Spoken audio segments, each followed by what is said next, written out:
Bonjour à toutes et à tous. Après avoir vu les règles de calcul rapides sur les pourcentages dans la dernière vidéo, je vous propose maintenant de voir leur application au travers de quelques exercices très classiques. Attention, pour bien comprendre, il faut connaître ces règles de calcul et il faudra aussi mettre régulièrement sur pause pour rechercher les exercices. Vous pouvez également commencer par tout regarder puis essayer de refaire ces exercices après, à vous de voir, à vous de vous organiser. Pour commencer, je vous propose de compléter ce tableau.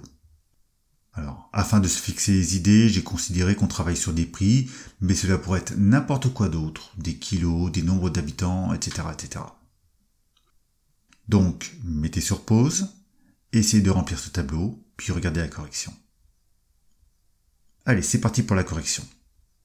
Pour la première ligne, il faut multiplier par 1,12. En effet, pour une augmentation de 12%, il faut multiplier par 1 plus le pourcentage. Et ce pourcentage, 12%, s'écrit 0,12.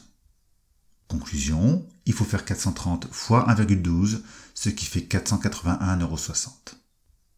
Voilà pour la première ligne.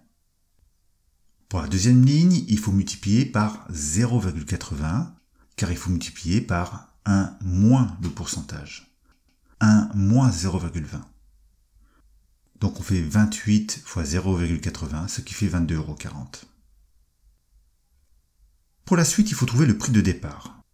Et la chose importante à comprendre ici, c'est que pour trouver le prix final, il faut multiplier, et donc pour trouver le prix initial, il faut diviser.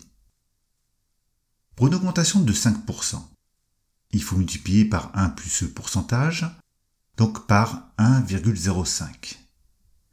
Et pour trouver le prix initial, il faut donc diviser. On fait donc 252 divisé par 1,05, ce qui fait 240. Alors, attention. Pour calculer ce qu'il y a au départ, pour inverser une augmentation de 5%, il ne faut pas faire une réduction de 5%. Cela ne marche pas. Si vous calculez ce que cela donne, 252 moins 5%, eh bien vous verrez que ça ne donne pas 240. Alors pour le suivant, il s'agit d'une réduction de 40%. Donc il faut multiplier par 1 moins 0,40, ce qui donne 0,60. Et comme on cherche le prix de départ, il faut diviser par 0,60, ce qui fait 54. Eh bien il ne reste plus que les deux dernières lignes. Ici on connaît le prix initial et le prix final, mais on ne connaît pas le pourcentage. On va commencer par chercher le nombre par lequel on multiplie.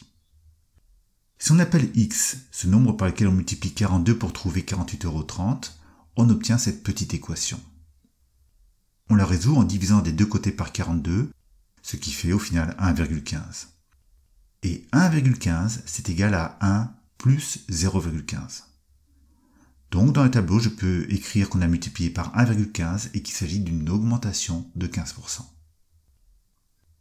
On va faire la même chose pour la dernière ligne. On recherche le nombre par lequel on multiplie 80 pour obtenir 56. Ce nombre est donc égal à 56 divisé par 80, ce qui fait 0,70.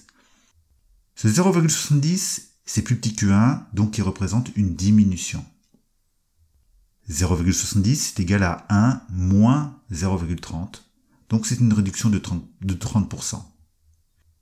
On n'a plus qu'à écrire ces résultats dans le tableau, et c'est fini. Voilà, n'hésitez pas à revenir au début de la vidéo et à refaire ces calculs, c'est un excellent entraînement. Et pour finir, je vous propose un deuxième exercice. Le prix d'un objet augmente de 20%, puis diminue de 20%. Et on nous demande si ça fait 0%. Alors oui, tout le monde pense que c'est vrai, mais ça sent le piège. Et effectivement, c'est faux. Alors, je vous laisse chercher le pourcentage par vous-même et on corrige. Allez, je vous propose deux versions pour le prix d'une. Pour la première version, on va supposer que le prix de départ, c'est 100 €. Pourquoi 100 ? Eh bien parce que c'est plus simple pour calculer.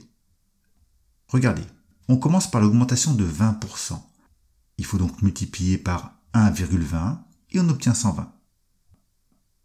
Ensuite, pour la réduction de 20%, on multiplie par 0,80, ce qui donne 96. Donc, au départ, on avait 100 € et à la fin, on a 96 €. On a baissé de 4 € pour 100 €, ce qui représente une baisse de 4%. Et cela confirme bien le fait que cette affirmation est fausse. Alors, certains d'entre vous diront peut-être qu'on ne connaît pas le prix de départ dans l'énoncé. Donc, pourquoi commencer avec 100 €?